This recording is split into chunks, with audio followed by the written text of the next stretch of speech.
안녕하세요. 오늘 사연을 들으시고 재미와 감동이 있으셨다면 채널 구독과 좋아요 부탁드립니다. 댓글 편하게 남겨주시고 듣고 싶은 사연이 있으시다면 알려주세요. 여러분의 따뜻한 응원과 댓글은 저희 채널이 더 지속될 수 있는 큰 힘이 됩니다. 그럼 시작합니다. 그날 밤 저는 성일화학 폐공장 안을 홀로 걷고 있었습니다. 녹슨 쇠와 차가운 기름 냄새, 제 발소리만이 텅 빈 복도를 가득 채웠습니다. 순찰로를 따라 걷던 제 귀에 아주 희미한 소리가 들려왔습니다. 끼잉끼잉. 바람 소리이겠거니 애써 무시하려 했습니다. 관리소장은 폐기물 처리장 쪽으로는 얼씬도 말라고 했으니까요. 하지만 제 발걸음은 어느새 소리가 들려오는 어둠 속으로 향하고 있었습니다. 그리고 폐자재 더미 뒤편 저는 녀석들을 발견했습니다. 깡마른 어미개 한 마리와 그 품에 옹기종기 모여있는 작은 생명들. 버려진 것이 분명한 녀석들의 모습에 어쩐지 제 마음 한구석이 시큰거렸습니다. 쉿. 괜찮아. 목마르구나. 녀석들은 바싹 마른 입술을 할짝이고 있었습니다. 마침 근처의 공장에서 쓰던 낡은 공업용 호스가 보였습니다. 호스는 공장 뒤편 거대한 호수와 연결되어 있었습니다.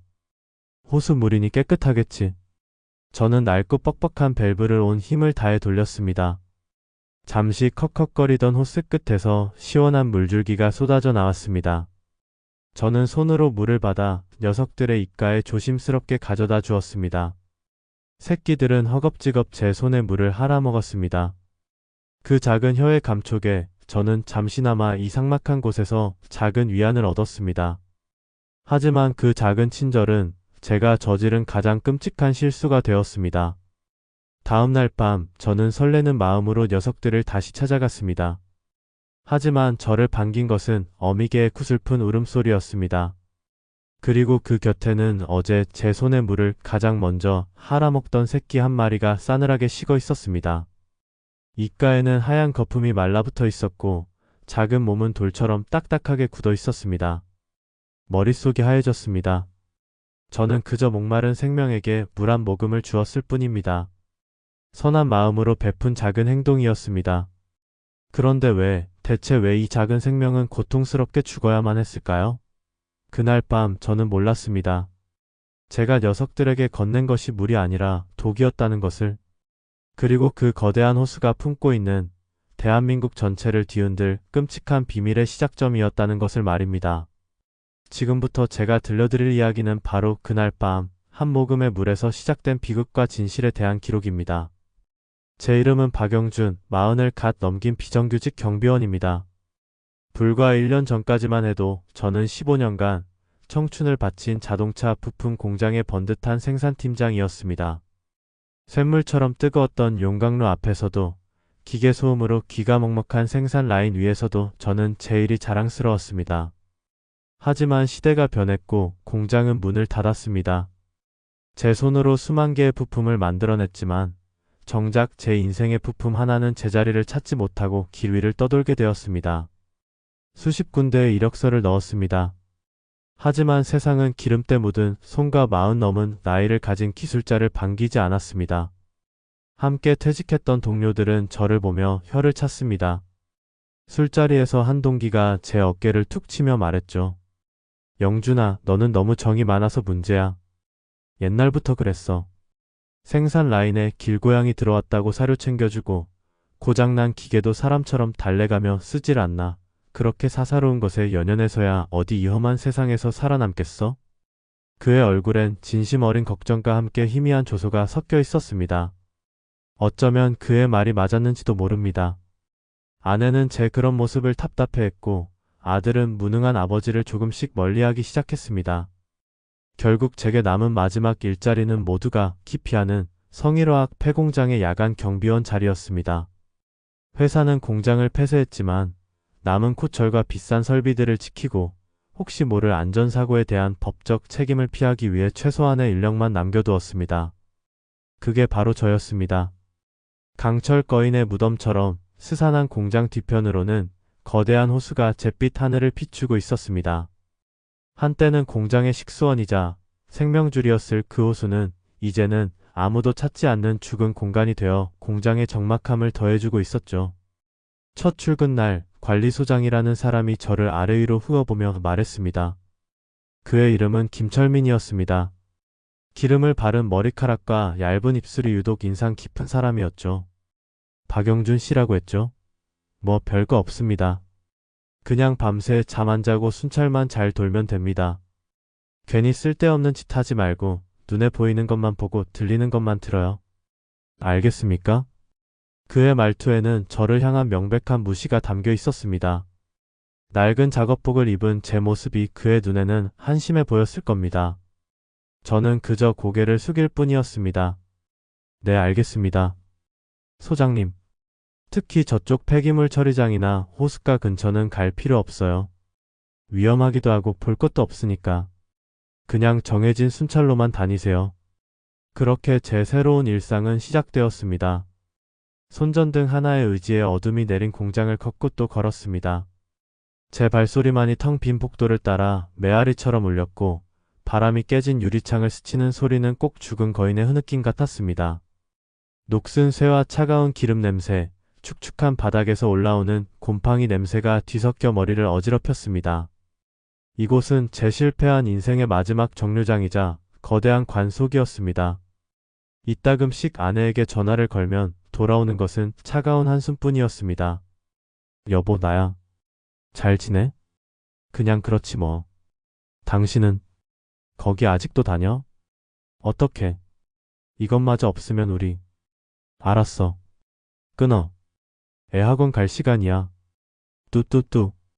차갑게 끊어진 통화음은 제 심장을 파고드는 비수와도 같았습니다. 저는 그저 거대한 공장의 어둠 속에서 저 자신을 잃어가고 있었습니다.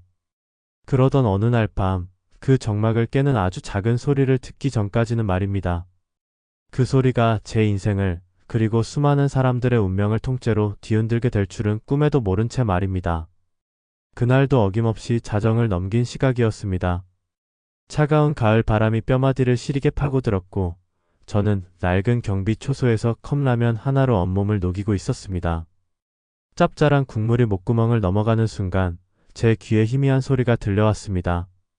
처음에는 바람소리나 낡은 철판이 삐걱거리는 소리이겠거니 했습니다. 하지만 소리는 끊어질 듯 이어지며 분명한 생명의 신호를 보내고 있었습니다. 낑낑. 마치 아기가 우는 듯한 아주 작고 애처로운 소리였습니다. 저는 수저를 내려놓고 귀를 기울였습니다. 소리는 저 멀리 관리소장이 절대로 가지 말라고 했던 폐기물 처리장 근처에서 들려오는 듯 했습니다. 가지 말랬는데. 김 소장의 경고가 머릿속을 스쳤지만 제 발은 이미 소리가 들려오는 쪽으로 향하고 있었습니다. 여러분이라면 어땠을까요? 그 어둡고 스산한 곳에서 들려오는 정체 모를 소리를 외면할 수 있었을까요? 저는 그럴 수 없었습니다. 남들이 바보 같다고 비웃던 제 얄팍한 동정심이 또다시 발동한 것이었죠. 손전등 불빛이 어둠을 가르며 앞으로 나아갔습니다. 부식된 철제 구조물들이 괴물처럼 그림자를 들이었고 발밑에서는 버려진 부품 조각들이 버석거리며 부서졌습니다. 소리는 점점 더 가까워졌습니다. 그리고 마침내 녹슨 폐자재 더미 뒤편에서 소리의 근원지를 발견했습니다. 제 손전등 불빛 아래 깡마른 어미개 한 마리가 잔뜩 경계하는 눈빛으로 저를 노려보고 있었습니다. 녀석의 품에는 갓 태어난 듯한 새끼 대여섯 마리가 꾸물거리며 어미의 젖을 빨고 있었습니다. 털은 먼지와 기름때로 엉망이었고 앙상하게 드러난 갈비뼈는 녀석이 오랫동안 굶주렸다는 것을 말해주고 있었죠. 공장이 문을 닫으며 누군가 버리고 간 모양이었습니다. 괜찮아. 해치지 않아. 제가 조심스럽게 다가가자 어미 개는 이빨을 드러내며 으르렁거렸습니다. 하지만 녀석의 눈빛 속에는 경계심과 함께 깊은 두려움과 절박함이 담겨 있었습니다. 녀석들은 바싹 마른 입술을 할짝이며 심한 갈증에 시달리는 듯 보였습니다. 마침 근처의 공장에서 쓰던 낡은 공업용 호스가 흙바닥에 길게 널브러져 있었습니다. 호스는 공장 뒤편 거대한 호수와 연결된 것이 분명했습니다. 호수 물이니 깨끗하겠지. 저는 그렇게 생각했습니다. 저는 낡고 뻑뻑한 밸브를 재온 힘을 다해 돌렸습니다. 낑낑거리는 마찰음과 함께 잠시 컥컥거리던 호스 끝에서 시원한 물줄기가 쏟아져 나왔습니다. 저는 깨진 플라스틱 바가지 조각에 물을 받아 녀석들의 앞에 조심스럽게 내려놓았습니다. 어미 개는 한참을 망설였습니다. 킁킁거리며 냄새를 맡고 저를 힐끔거리며 경계를 늦추지 않았습니다.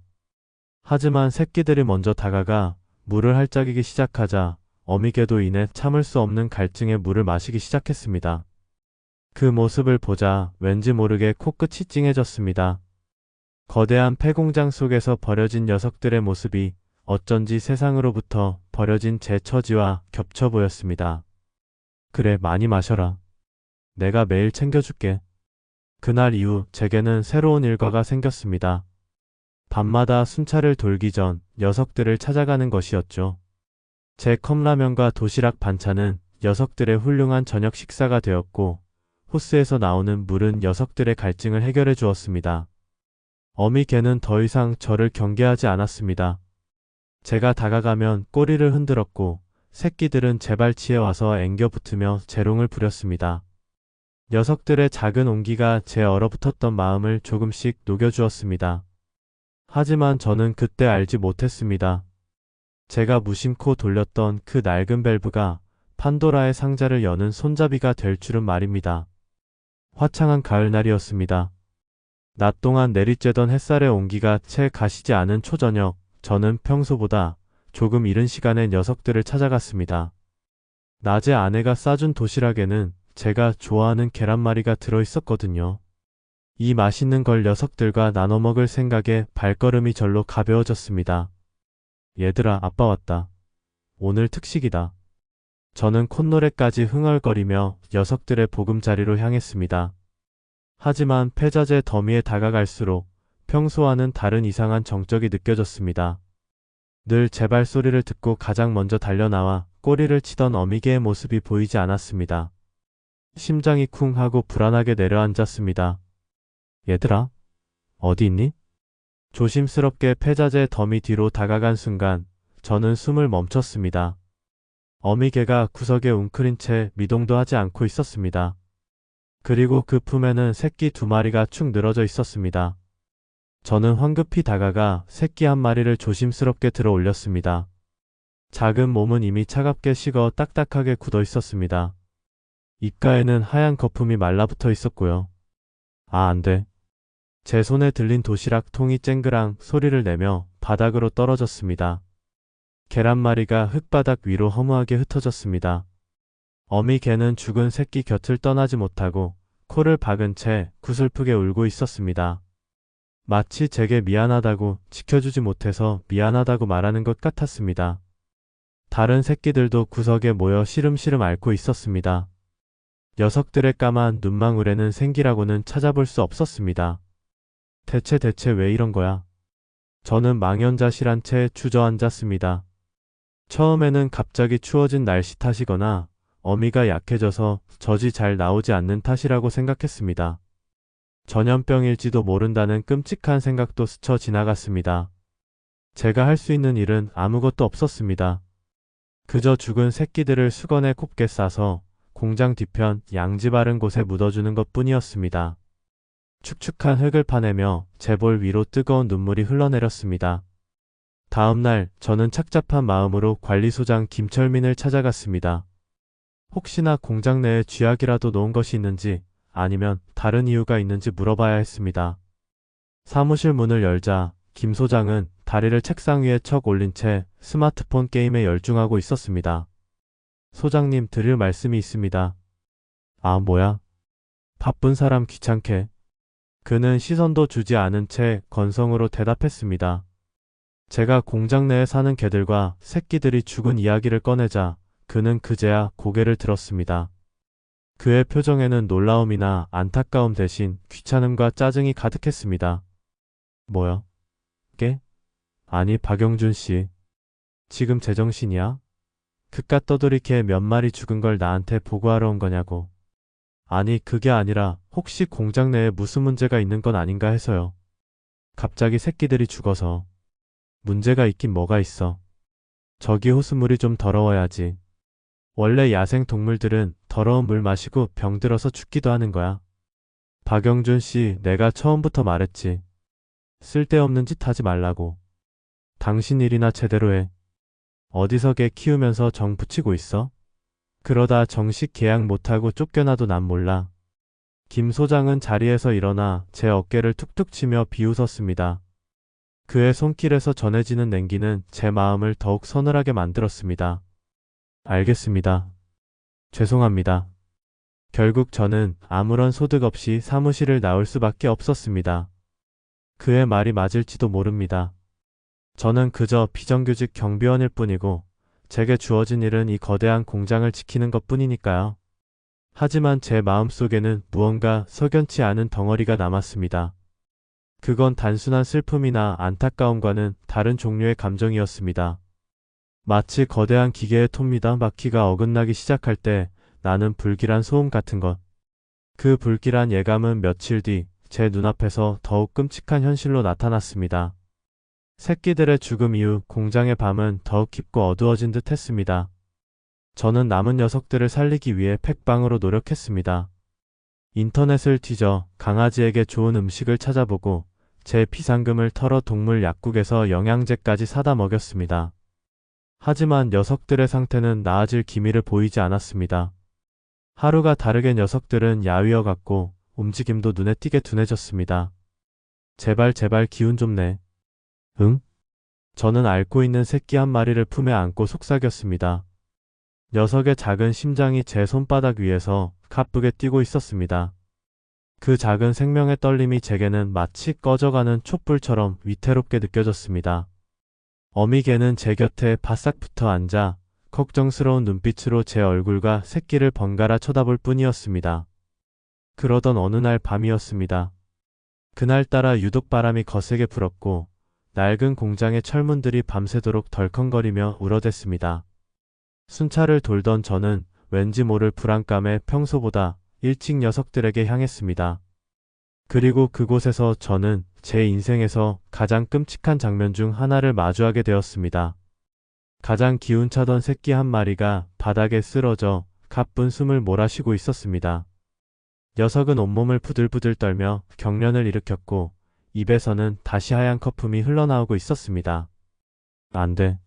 정신 차려. 이 녀석아. 저는 황급히 녀석을 품에 안고 소리쳤습니다. 하지만 녀석의 몸은 점점 더 축 늘어졌습니다.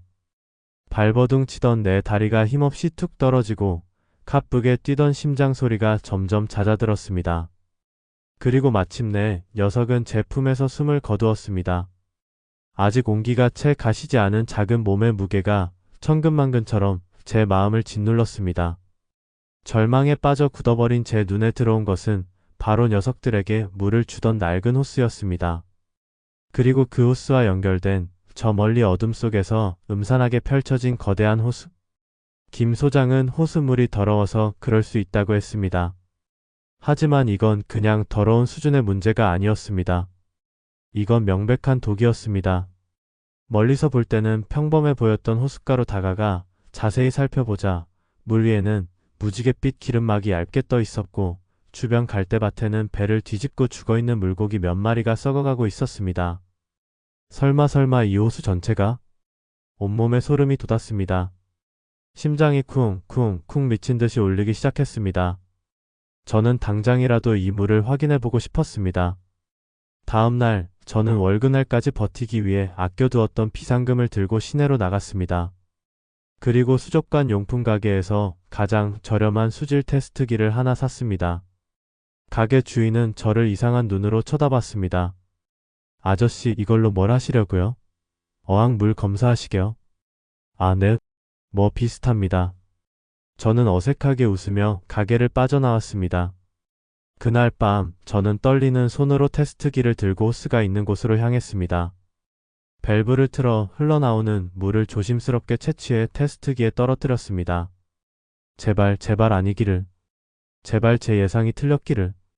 간절히 기도하며 결과를 기다렸습니다. 몇 분 뒤 테스트기의 색깔이 변하기 시작했습니다. 결과는 제 예상을 훨씬 뛰어넘는 충격 그 자체였습니다. 안전 범위를 나타내는 초록색이나 노란색이 아니었습니다. 중금속과 정체 모를 화학 물질 수치가 측정 범위를 아득히 넘어 경고 수준의 가장 높은 단계인 시뻘건색을 띠고 있었습니다. 그것은 물이 아니었습니다. 명백한 독극물이었습니다. 이럴 수가. 저는 다리에 힘이 풀려 주저앉았습니다. 온몸이 부들부들 떨렸습니다. 단순한 사고나 질병이 아니었습니다. 누군가 혹은 무언가가 이 작은 생명들을 죽음으로 몰아넣고 있었던 것입니다. 그리고 그 범인은 바로 이 공장, 그리고 저 거대한 호수였습니다. 갈등은 이제 시작이었습니다. 저는 더 이상 이 진실을 외면할 수 없었습니다. 하지만 거대한 공장과 그 뒤에 숨어 있을지 모를 진실 앞에 저는 너무나도 작고 무력한 존재일 뿐이었습니다. 시뻘겋게 변해버린 테스트기는 제 손안에서 마치 타다 남은 불씨처럼 뜨겁게 느껴졌습니다. 이것은 더 이상 단순한 의심이 아니었습니다. 명백한 증거이자 이 거대한 폐공장이 숨기고 있는 끔찍한 비밀의 첫 번째 조각이었습니다.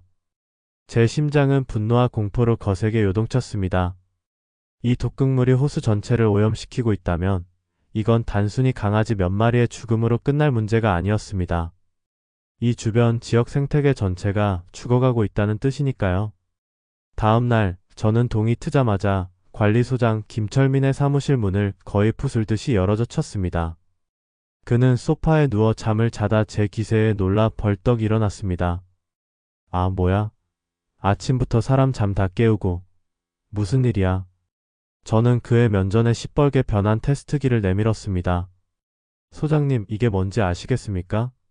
공장 호스에서 받은 호수물입니다. 이건 물이 아니라 독극물입니다. 강아지들이 이것 때문에 죽은 거라고요. 이 호수 전체가 오염됐다고요. 김 소장은 처음에는 당황한 듯 보였습니다.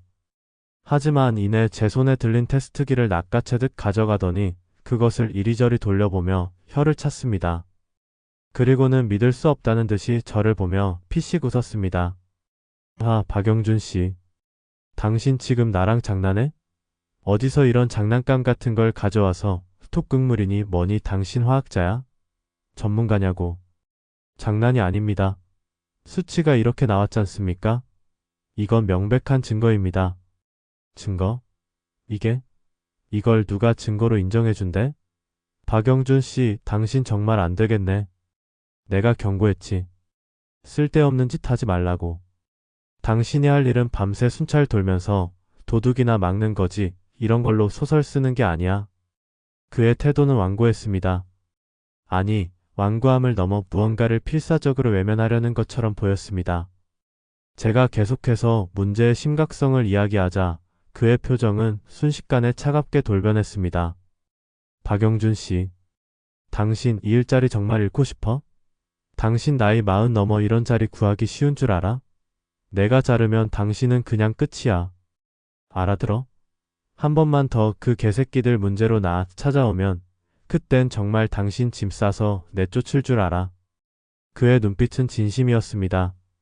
서늘한 협박에 등골이 오싹했지만 저는 물러설 수 없었습니다. 사무실을 나온 저는 콧장 시청 환경과에 전화를 걸었습니다. 수화기 너머의 담당자는 하품 섞인 목소리로 제 이야기를 들었습니다. 네, 성일화학 폐공장이요. 그런데요. 제가 거기 경비원인데요. 공장 옆 호수가 심각하게 오염된 것 같습니다. 독성 물질이 유출되고 있어요. 동물들이 그 물을 마시고 죽었습니다. 아, 네, 근데 선생님, 그걸 어떻게 아셨죠? 개인적으로 검사하신 건가요? 네, 수질 테스트기로. 제 말이 끝나기도 전에 담당자는 피곤하다는 듯 말을 잘랐습니다. 선생님, 개인의 비공식적인 테스트 결과는 저희가 증거로 채택할 수가 없습니다. 공식적인 절차를 통해 민원을 접수하셔야 하고 저희가 현장 조사를 나가려면 명확한 근거 자료가 필요합니다. 그냥 그런 것 같다는 심증만으로는 저희도 움직일 수가 없어요. 아니, 동물들이 죽어나가고 있다고요. 이게 심증입니까? 그건 안타까운 일입니다만 저희 규정이 그렇습니다. 정식으로 민원 접수해주세요. 그럼 검토해보겠습니다. 검토해보겠다는 그의 말은 사실상 처리하지 않겠다는 말과 동의어처럼 들렸습니다. 모두가 저를 외면했습니다. 김 소장은 저를 협박했고 시청은 저를 규정의 벽 뒤로 밀어냈습니다. 동료 경비원들에게 이 사실을 털어놓았지만 그들은 괜한 일에 휘말려 좋을 것 없다며 저를 피하기 시작했습니다. 저는 완전히 혼자가 되었습니다. 거대한 폐공장 안에서 저는 보이지 않는 거대한 벽과 싸우고 있는 기분이었습니다. 그들은 모두 알고 있으면서 모른 척하는 것일까? 아니면 정말로 저 혼자만의 망상에 빠져 있는 것일까? 그날 밤 저는 남은 새끼 한 마리와 어미개를 끌어안고 뜬 눈으로 밤을 치새웠습니다. 녀석들의 따뜻한 체온이 제게 용기를 주었습니다. 포기할 수 없었습니다. 이대로 멈춘다면 저는 죽은 새끼들의 눈을 평생 마주할 수 없을 것 같았습니다. 그리고 그때 저는 깨달았습니다. 이것은 단순한 환경오염 문제가 아니라는 것을. 김 소장의 과민한 반응, 시청의 미온적인 태도. 이 모든 것이 하나의 방향을 가리키고 있었습니다. 그들은 무언가를 숨기고 있었습니다. 제가 발견한 것은 어쩌면 거대한 비밀의 아주 작은 꼬리에 불과할지도 모른다는 생각이 들었습니다. 반전은 그때부터 시작되었습니다. 저는 더 이상 슬퍼하는 피해자가 아니었습니다. 저는 진실을 추적하는 추적자가 되기로 결심했습니다. 그들이 숨기려는 것이 무엇인지, 이 공장이 저 호수에 무슨 짓을 한 것인지 제 모든 것을 걸고서라도 밝혀내야 했습니다. 그 순간부터 저는 더 이상 평범한 경비원이 아니었습니다. 진실을 파헤치기로 결심한 순간부터 제 주변의 공기는 눈에 띄게 차가워졌습니다. 관리소장 김철민은 이제 노골적으로 저를 감시하고 압박하기 시작했습니다. 그는 수시로 불시 순찰을 돌며 제 행동 하나하나를 감시했고 사소한 꼬투리를 잡아 심할서를 쓰게 했습니다. 어느 날 밤 제가 순찰일지를 쓰고 있을 때 김 소장이 귀신처럼 제 등 뒤에 나타났습니다. 인기척도 없이 다가온 그의 존재에 저는 소스라치게 놀랐습니다. 박영준 씨, 요즘 순찰 제대로 안 도는 것 같네? 일지에 적힌 시간이랑 순찰함 찍은 시간이랑 5분이나 차이가 나잖아. 이러면 안 되지. 그의 목소리는 기름칠을 한 듯 미끄러웠지만 그 속에는 서늘한 경고가 담겨 있었습니다. 그는 제 어깨에 손을 척 올리며 나지막이 속삭였습니다. 내가 말했지. 딴 생각하지 말라고. 당신 요즘도 호숫가에 자주 나간다며? 그러다 정말 큰일 나. 박영준 씨, 당신한테도 가족이 있잖아. 안 그래? 그의 손이 제 어깨를 지그시 누르는 힘에 저는 온몸의 피가 차갑게 식는 것을 느꼈습니다. 명백한 협박이었습니다. 그는 제 가족을 언급하며 저의 가장 약한 부분을 건드렸습니다. 저는 주먹을 굳게 쥐었지만 아무 말도 할 수 없었습니다. 그가 떠나간 뒤에도 한참 동안 그의 차가운 손길이 제 어깨에 남은 듯 불쾌한 감각이 사라지지 않았습니다. 위기는 외부에서만 찾아온 것이 아니었습니다. 제 안에서도 절망과 공포가 싹트기 시작했습니다. 아무도 제 말을 믿어주지 않는다는 고립감, 거대한 조직 앞에서 혼자라는 무력감이 저를 짓눌렀습니다. 밤마다 잠을 설쳤고 작은 소리에도 깜짝깜짝 놀라 깨기 일쑤였습니다. 거울에 비친 제 모습은 며칠 사이에 10년은 늙어버린 듯 퀭하고 불안해 보였습니다. 내가 정말 옳은 일을 하고 있는 걸까? 그냥 포기하면 안 될까? 괜히 긁어부스럼 만들어서 내 인생만 망치는 거 아닐까? 수백 번도 더 제 자신에게 물었습니다. 하지만 그때마다 제 눈앞에는 톡국물을 마시고 고통스럽게 죽어가던 새끼들의 모습과 저를 향한 어미개의 슬픈 눈빛이 아른거렸습니다. 저는 포기할 수 없었습니다. 그러던 중 어미개의 행동에서 이상한 점을 발견하기 시작했습니다. 녀석은 이제 남은 새끼 한 마리를 제게 맡기다시피 하고는 밤마다 홀로 어디론가 사라졌다가 새벽이 되어서야 돌아오곤 했습니다. 처음에는 먹이를 찾으러 가는 것이라고 생각했습니다. 하지만 며칠을 지켜보니 녀석은 호숫가로 가는 것이 아니라 늘 공장 내부 폐기물 처리장 가장 깊숙한 곳으로 향했습니다. 호기심과 불안감을 이기지 못한 저는 어느 날 밤 몰래 녀석의 뒤를 밟았습니다. 어미 개는 익숙하다는 듯이 녹슨 철조망에 뚫린 틈으로 몸을 비집고 들어가 악취가 진동하는 폐기물 처리장 안으로 사라졌습니다. 저도 조심스럽게 그 뒤를 따랐습니다. 달빛조차 닿지 않는 그곳은 버려진 화학 약품통과 정체 모를 폐자재들이 산처럼 쌓여있는 마치 지옥의 입구와도 같았습니다. 어미 개는 그 거대한 쓰레기 산을 지나 유독 평평하게 다져진 공터 한가운데에 멈춰 섰습니다. 그리고는 갑자기 땅을 파헤치기 시작했습니다. 미친 듯이 아주 필사적으로 앞발을 움직였습니다. 마치 그 땅 밑에 자신의 가장 소중한 무언가라도 묻혀 있는 것처럼 말입니다. 너 지금 뭐 하는 거야? 제가 나지막이 부르자 녀석은 저를 한번 힐끗 쳐다보더니 다시 땅을 파는 데에만 열중했습니다. 녀석의 행동은 명백한 메시지를 담고 있었습니다. 여기를 봐. 이 아래에 무언가가 있어. 바로 그때였습니다. 저 멀리서 자동차 헤드라이트 불빛이 번쩍이며 이쪽으로 다가오는 것이 보였습니다. 김 소장의 차였습니다. 심장이 철렁 내려앉았습니다. 이 시간에 그가 여기에 왜 나타난 것일까? 저는 황급히 거대한 폐기물 더미 뒤로 몸을 숨겼습니다. 어미 개도 위험을 감지했는지 재빨리 어둠 속으로 사라졌습니다. 차에서 내린 김 소장은 손전등을 들고 주변을 샅샅이 비추었습니다. 그의 얼굴에는 초조함과 불안감이 역력했습니다. 그는 어미 개가 파헤치던 바로 그 자리에 멈춰 서서 한참 동안 땅바닥을 내려다보았습니다.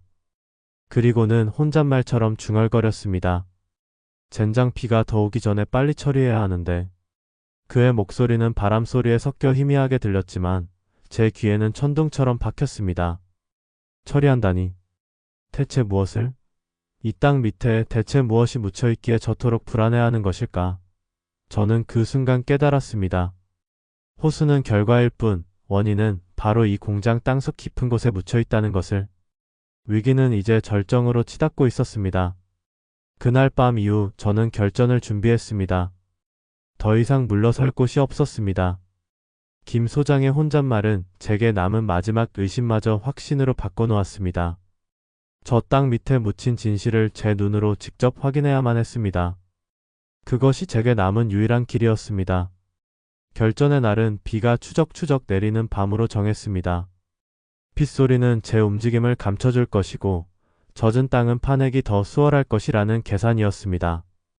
저는 낮 동안 공장 창고 구석에서 낡았지만 튼튼해 보이는 사판자루와 콧갱이를 몰래 챙겨두었습니다. 그리고 아내에게 전화를 걸었습니다. 여보, 나야. 왜? 여전히 목소리는 차가웠지만 저는 말을 이었습니다. 혹시 나한테 무슨 일이 생기면 아들 잘 부탁해. 당신 고생시킨 거 미안했고 사랑했어. 무슨 소리야, 당신. 갑자기 아내의 목소리가 처음으로 흔들렸습니다. 저는 차마 모든 것을 설명할 수 없었습니다. 그저 그 말을 마지막으로 전화를 끊었습니다. 이것이 제 유언이 될지도 모른다는 비장함이 온몸을 감쌌습니다. 자정이 넘은 시가 저는 방수 기능도 없는 낡은 작업복 모자를 깊게 눌러쓰고 결전의 장소로 향했습니다. 어미개와 남은 새끼 한 마리는 경비초소 안 제 낡은 점퍼 위에 웅크리고 잠들어 있었습니다. 녀석들의 평온한 모습을 보니 오히려 마음이 단단해졌습니다. 내가 너희들을 그리고 이름 모를 수많은 생명들을 지켜내리라. 폐기물 처리장에 도착했을 때 빗줄기는 더욱 굵어지고 있었습니다. 번개가 번쩍일 때마다 거대한 폐기물 산이 기괴한 모습을 드러냈다가 사라지기를 반복했습니다. 저는 어미개가 파헤치던 바로 그 자리에 섰습니다. 심장이 터질 것처럼 뛰었지만 두려움을 애써 억눌렀습니다. 제발 무언가 나오게 해주십시오. 저는 하늘에 기도하며 첫 삽을 떴습니다.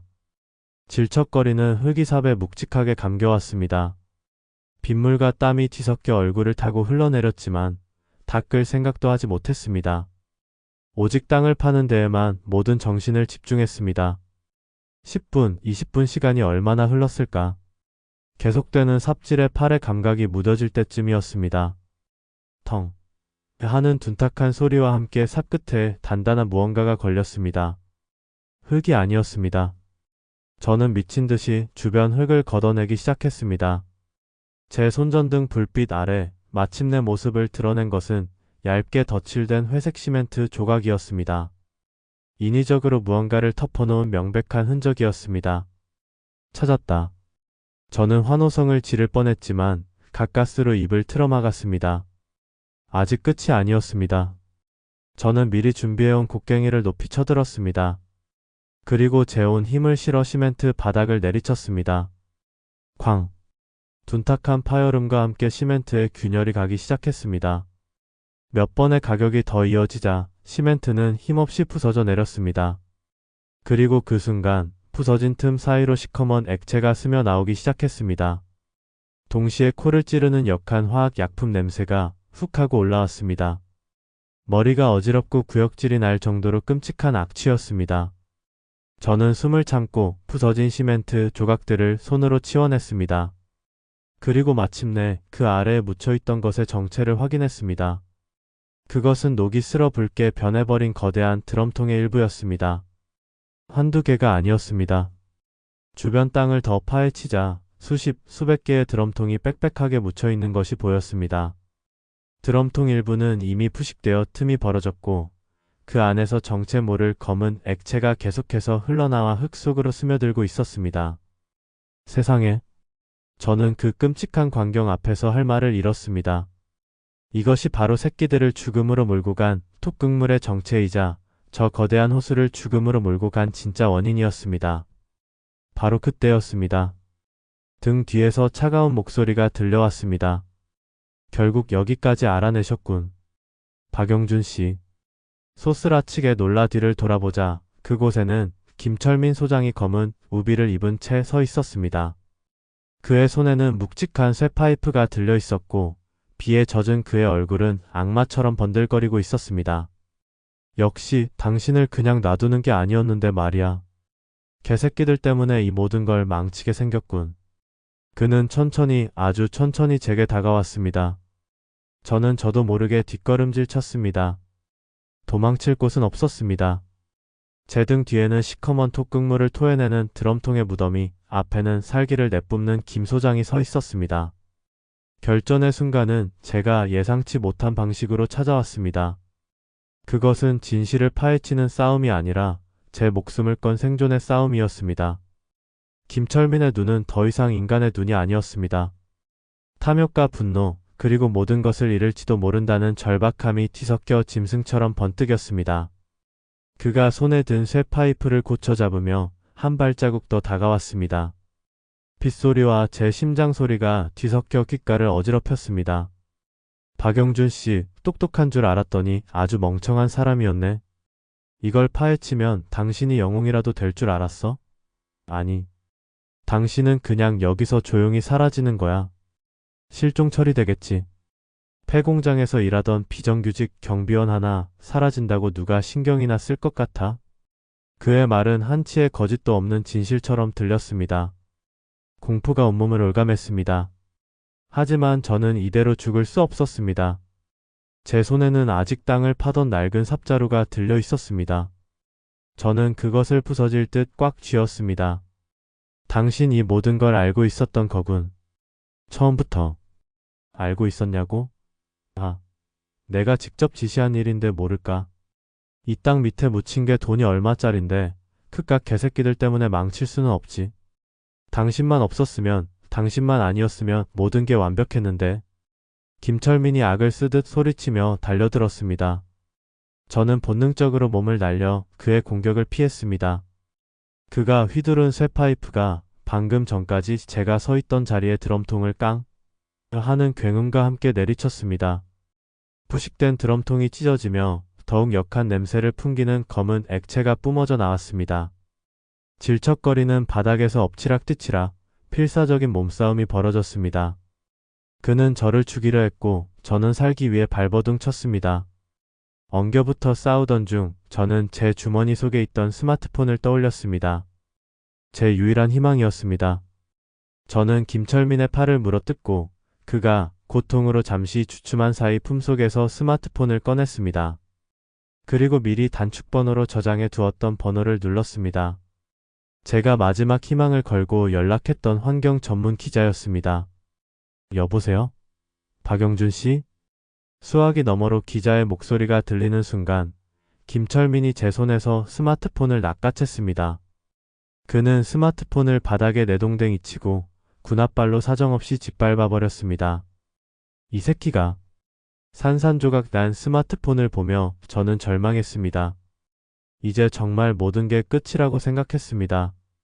김철민은 승리를 예감한 듯 비릿한 미소를 지으며 제 멱살을 잡고 일으켜 세웠습니다. 멍청한 짓 하기는.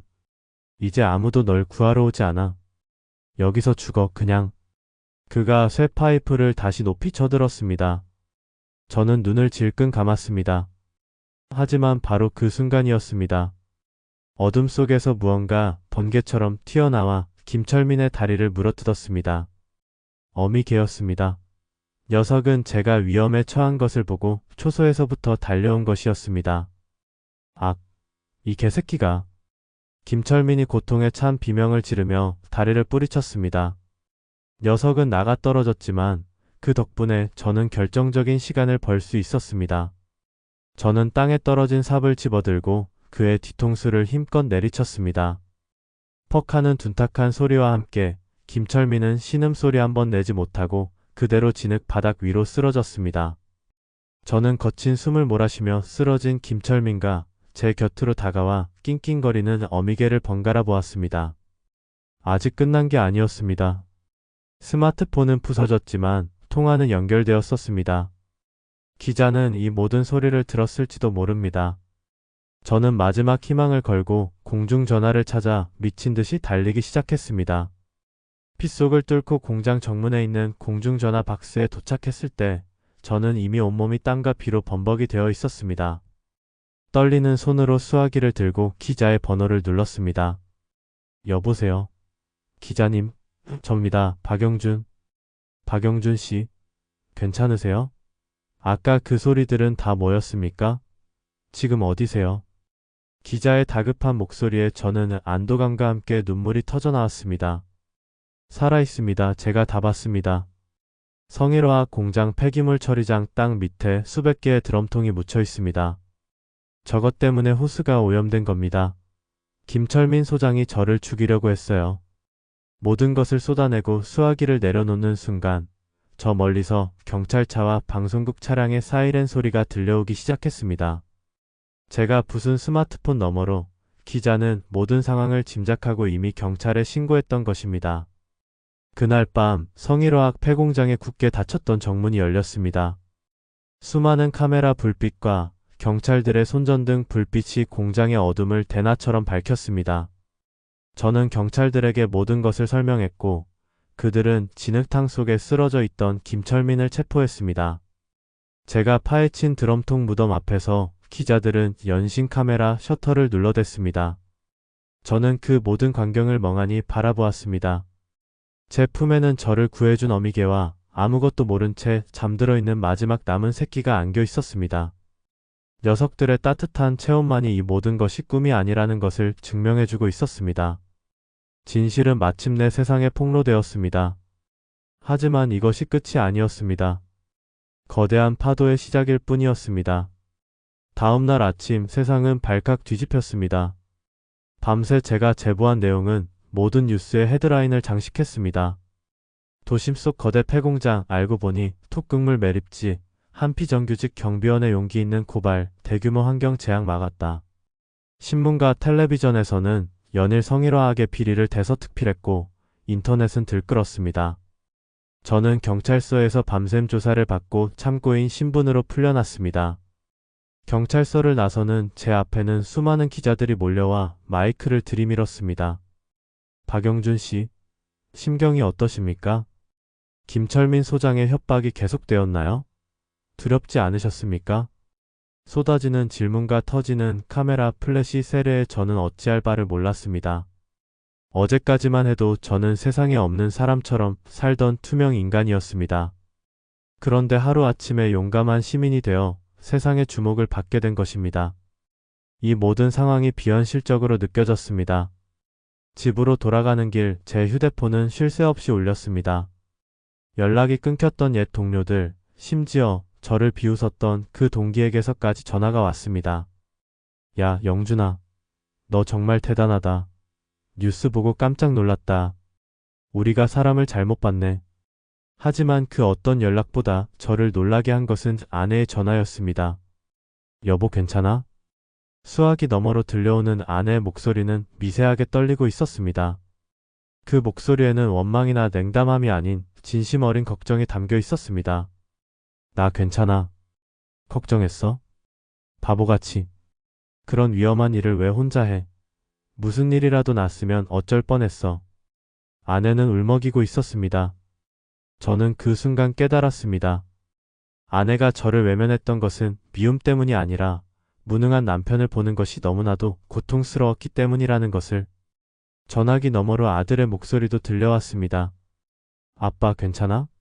친구들이 아빠 영웅이래. 저는 버스 창밖을 보며 조용히 눈물을 훔쳤습니다. 사건은 일사천리로 진행되었습니다.